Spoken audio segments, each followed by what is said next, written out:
Hello and welcome to Ward Talk, CTN's look at the political scene in Ann Arbor. I'm your host, Bonnie Gabowitz. We'll be discussing issues and solutions with the city council members from our 5 wards on the 3rd Wednesday of each month. Joining us is Zach Ackerman from Ward 3. Welcome, Zach. Thanks for having me, Bonnie. And as usual, I haven't seen you in a while. I know, 1 year. And you've been working real hard on not only your personal job, but also the council job, which to me sometimes sounds like a full-time job. Yeah. And we do have several topics to touch upon today. One being, let's just start with something we talk about every month, and that's the infrastructure of the city, the streets, the repairs. There's always something new going on, so what's our progress? Absolutely. So as folks might remember, in 2015 we adopted a new roads plan that's going to take us from one set of solutions, which we called worst first, where we wait for roads to fail and then kind of build them from the underground infrastructure all the way back up to the top. So water pipes all the way to the surface. Okay. So if you didn't do that, you would just be doing Band-Aid repair. Well, so that's the solution we've moved to. We're doing something called comprehensive asset management, which says we're going to inventory all 300 miles of roadway throughout the entire city, give it a ranking on a 1 to 10 scale, 10 being new, 1 being in serious distress or failure. And then in response to that, applying the reasonable and appropriate solution depending on where it is in its life cycle. So it might be a Band-Aid and it might be a full replacement from water main all the way up to asphalt. So it basically, you're responding to what is in need, what the condition is, and then what you'll do. It's not a total overall plan of doing the same thing everywhere. Absolutely. And the hope is to be preventing a lot of issues by solving them earlier on in the life cycle of the road, so that as small cracks emerge, we can seal those quickly before they become bigger cracks, so that as a road reaches some level of deterioration, we can mill it down a few inches and then replace that few inches of asphalt to seal in all of the cracks and make it feel like new again for the user. And I'm wondering, I don't know if you have this answer, but would you say the downtown area where there are a lot of trucks moving in and out, is that where it would tend to have more damage to the streets? Yeah, great question. So weight that drives on the streets is important, and that's a matter of volume, so how many cars and also the weight of those cars. So sometimes you'll see roads for the maximum weight a truck can have in various places throughout the country. So I think that's a great point, because we spend a lot of time talking about our major streets, our downtown streets, and our corridors like Washtenaw Stadium. But local streets need a lot of attention too. These are the streets we use every day to get from our driveways to the major corridors. And those don't get a lot of attention because there aren't a lot of dollars for them. But I'd like to talk about a little bit of a new approach that we're trying to take, and how it affects Ward 3. Right, and just to comment before you go there, also I know there are some streets where they're considered shortcuts, and so it might be a residential area, but a lot of business traffic will go through as shortcuts. Yeah, not just business traffic, but frankly our own neighbors might be cutting through streets to shorten their commute. And that's important. We actually have a program called Neighborhood Traffic Calming. And last year we went through a big revision of the standards we use. So now any neighborhood, any block can apply for this program. And we actually lowered the threshold so it's a lot easier for these neighborhoods to apply themselves. And our city staff, our professional engineers, will work with the neighborhood to bring some traffic calming or means to slow cars down or prevent them from cutting through that might help and make maybe kids or older residents safer as they walk around our streets. So does that depend on what input you get from the citizens? Yeah, so it's always citizen initiated. So we look to the residents themselves to say, we have a problem. And you can learn more about it at a2gov.org. But we say, hey, our neighborhood has an issue, and then our professional engineers will work with them to kind of co-create a solution based on a toolbox of different opportunities, things like speed bumps, narrowing the street, adding rain gardens, a lot of different opportunities. And how long has this program been in effect? The program's been in effect for the better part of a decade. However, we went through a big revision. Oh, it's new to me. Yeah, well, no, it's great. We went Yeah. through a new revision of it last year. When I was serving on the Transportation Commission, we really got to sink our teeth into it. I actually got the honor of serving on a task force that took the first cut at it.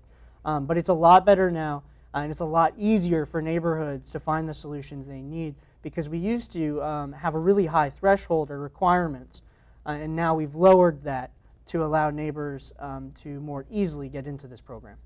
Okay, and you said you had some big news. Yeah, so not big news yet, but so we've redone how we do local streets. We used to do it in a piecemeal fashion with a little bit of street all over the city, right? But we're 29 square miles, and that doesn't make a big impact when you're just tackling one block here, one block there. So we've taken a new approach where we try to do a whole neighborhood or a whole chunk of a neighborhood in a given year to really localize the impact so that neighbors feel as though they have the Band-Aid ripped off, all the construction's done in 1 year, and they get to enjoy a network of repaired streets. This next year, those repairs are going to be going to Water Hill and the area around Scioto Church on the other side of town from the 3rd Ward. But I've been working with city staff to narrow in on the areas that we can approach in 2021, and it's looking like they'll likely be in Ward 3 just given the nature of how much need we have, particularly in the area around Burr Park, Manchester, Medford, Brockman, as well as the area around Pittsfield Elementary, like Bellwood and the Pittsfield Village. So is this a long-range project of, let's say, 5 or 6 years, or you just don't even have a plan like that? It's just whatever comes forward as most important you'll deal with. Yeah, we hope to have it projected out over the course of 5 years. These are the neighborhoods who are going to get some TLC in the next 5 years. And because we can predict how fast those roads are going to degrade, we can model out and really do a good job of predicting where the need will be in 5 years. Since we're starting at a position of there being a lot of need, we're not going to be able to move fast enough to get to everyone all at once. And so that's the job of a representative, is trying to take all the data, take what the road's conditions are, and then make the case to the professional civil service, who then has to balance the needs of the rest of the city. And that's something that I've been trying to work through, again, with particular focus around the Manchester, Medford, Brockman area, and the Pittsfield Village, Bellwood, Fernwood area. Right. And is there money in place to do these projects, or is that something you work with as you go along? Absolutely. So there's money in the budget now, and there's more money than there has been in the past. But local streets still get very little attention in dollars compared to major streets, because major streets can pull from state funding in a way that local streets have a harder time doing. And So people it's might easier. think it's easier for major streets, yeah. I mean, they are bigger and they have more volume, so they deteriorate faster. The major streets do. But the local streets are the ones that people really care about, because it's their neighborhood streets. It's where their sidewalk ends. It's where their driveways end. And so we want to make sure that even though we have a finite amount of dollars and less than we do for major streets, we're still taking care of those needs, and people can see that change. Great. Okay, so this is something we'll be watching, but it does sound very hopeful that a lot more improvement is going to be coming along at a faster rate. I'm optimistic, Yeah. and if Lansing can get their act together and pass a budget, there might be even more money coming our way. Great. Well, we'll keep watching on that. And I understand we have a new police chief, and what's the latest with the community getting to know our new police chief? Absolutely. I really appreciate that question. Our new police chief, his name is Michael Cox. He came from the Boston Police Department, where he was their superintendent for training. So he led all of their training of their large police force for a large city. So it's really exciting to bring him here to be leading our police department. He has a multi-decade career in law enforcement in a major urban area. And he also has some roots here because his son attended the University of Michigan, and he fell in love with So he community. has a heart for the city. Exactly right. In the 3rd Ward, I'll be hosting a meet and greet with him so that the residents can get to know him. There'll be 2 coming up. One will be on Thursday, October 10th, which is tomorrow as we're recording now, at 7 p.m. at Pittsfield Elementary. The second will be on October 22nd, a Tuesday, at 7 p.m. at the Bryant Community Center. So please join us on October 10 or October 22nd at 7 p.m. at Pittsfield Elementary or the Bryant Community Center, respectively.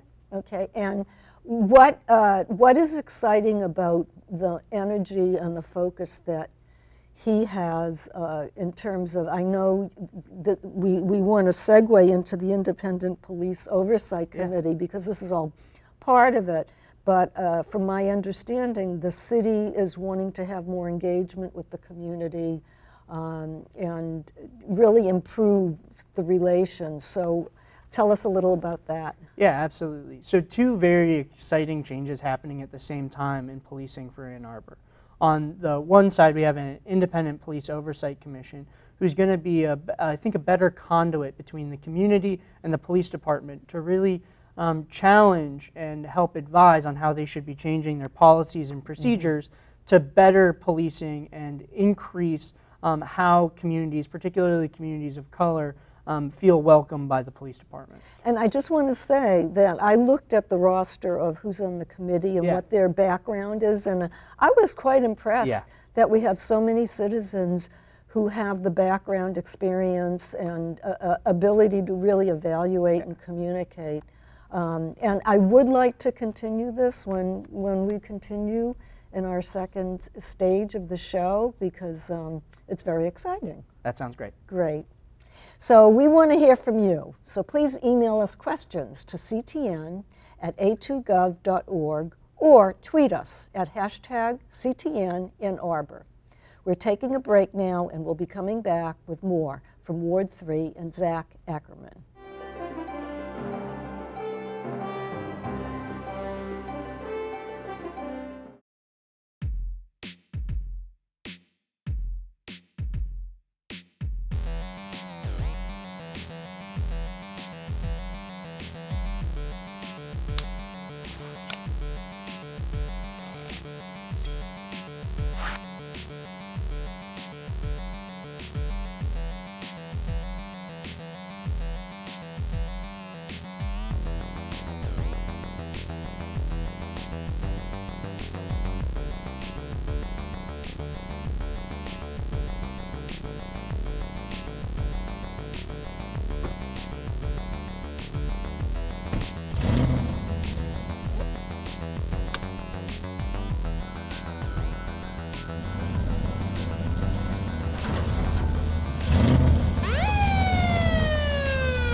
Hi, I'm Bonnie Gabowitz, and this is Ward Talk.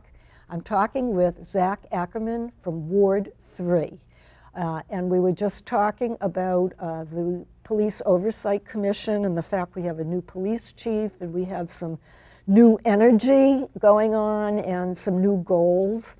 So let's continue our conversation about the committee and where we're at with the committee. I know it took a long time for the committee to come together, but it looks like the time was well spent in getting, really solid people who can really help out with their job that they have. Yeah. So where are they at with what action they're taking or what meetings they're having? Yeah, absolutely. Great questions. So they actually just reported out to City Council for the first time since their formation. I'll say I got to serve on the subcommittee that selected the 11 initial members, which was an incredible honor. We got 63 beautiful, That's amazing a lot. applications. Yeah. And whittling it down to just 11 was difficult because they were all thoughtful, they were all impassioned, they all had terrific expertise and experience. But we got a fantastic group, and they just reported out. A lot of what they've been doing is foundational, doing the training necessary to understand what it is to be a police officer, but also what are the best practices, what are other communities in America asking for from their police departments to better the relationship between the department and the community. And if you look at how these staff, the police staff is trained over decades, things have really changed with how they relate to the community, what the concept of a police person does. The roles have really changed as society has changed. I think that's absolutely right. I think some of those changes have been good. I think some of those changes have also been bad. And I think it's the job of the Independent Police Oversight Commission to help figure out where are we today and where do we want to be? What is our ideal state for the future of policing and community relations? And I think also having a new police chief is a really exciting time because he came from a city, Boston, that had an Independent Police Oversight Commission. So he's already had experience with this particular effort. Yeah, never as police chief, so that'll be a new experience, but certainly about what does it mean to be a leader in a police department with this kind of oversight. And also, he has a lot of experience working in community relations and community policing, so he had some great ideas for things like peace walks, where the police department joins members of the clergy to walk through neighborhoods and just smile and meet people where they are in a non-threatening way. And I think some of those ideas are things that we could implement here with the advice and counsel of this independent commission, who will give us perspective both as experts in the field, but also just as residents who know what it's like to be on the positive end of a police interaction and the negative end. So this is really the beginning of this whole new stage. This is a multi-generation journey that we're starting. Now, I understand, I read something in the paper about body cameras being supplied to police offices. Is that a new program? It's not entirely new. It's something that we've been doing in some form or another since I started on council in 2015. I think we're looking at new technology.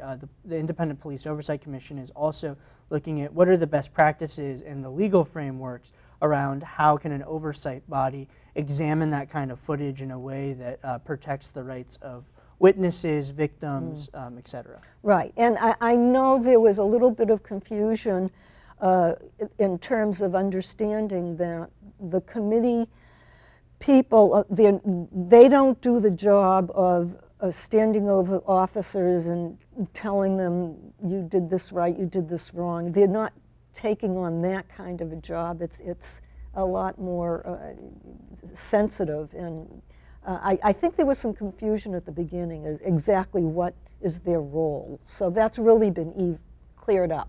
Yeah, I think it's clear that the primary objective of the commission is to analyze and to some degree scrutinize the policies and procedures that we have in place today that determine why officers take the actions that we have. Because we have fantastic and professional police officers who follow the rules, but we need to be examining what those rules are and determining if they need to change. Right, and from what I understand, there's also a lot more social work going on in the role where when a police officer is on the street and is interacting with the different populations, they also need to be connected to different social services and support. They're almost the liaison between the people living here and the services that are available.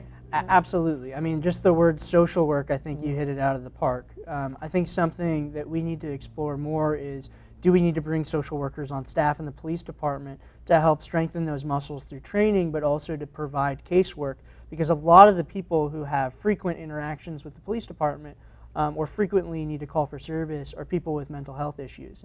And as we know, getting people access to treatment and services is critical to preventing those calls from happening in the future. And we're doing a great job of collaborating now with affordable housing providers and community mental health to kind of talk about who are we coming into contact with constantly, so that we can really figure out how to take care of them from a mental health perspective, from a police perspective, from a housing perspective, to make some of these chronic cases a little bit less chronic. Right. And you just mentioned affordable housing, so Yeah. I'm going to use that phrase to go on to the next topic. There's always something to say about progress in looking at affordable housing. What's going on with that right now? Absolutely. So we're in the midst of an affordable housing crisis. I think it's important to start there. Rents are rising faster than they ever have before, and people are getting priced out. People's neighbors are getting priced out. And I grew up in town. I'm a product of the Ann Arbor Public Schools. And I think besides having fantastic teachers, the number one value I got was going to a diverse school system and having peers with different backgrounds than my own. And we're losing that. And I think it's important to start there. Are you hearing from your own constituents about this problem? Absolutely. I think we're finally at a place where it's part of the common discourse in Ann Arbor to talk about how expensive it is to live here and how it's affecting people we know personally. And that's good. I think we're also, as a council, united in the fact that this is a serious issue that needs to be dealt with. I think a lot of people just have different perspectives on what are the policy levers we should be pulling and how quickly do we need to move. And I'd be happy to talk a little bit about both how quickly we need to move and what some of those policy levers are. You talk about whatever you want. Awesome. So something that is really exciting and something I've wanted to work on for the last 4 years I've been in office, but have only been able to because of changes in state legislation at the end of last year, is the way that we incentivize development downtown. Right now, we have no requirement, and we don't have the ability to require the construction of affordable housing downtown like some states do. That's And against let me state just law. interject that, Yeah. that's a legal issue. You can't just say to a company, if you want to build, you have to have a certain amount of affordable housing. You can't put that on them legally. Exactly. Right. But as of late last year, the state law got clarified and says that we can incentivize them to. So right now, a developer downtown So you're talking about a carrot stick. a carrot stick. Okay. Yeah. All right. But it's a carrot stick that can be a little bit, applied with some aggression to help, solve our problems. So right now we can say to a developer, you get, 4 floors of density downtown.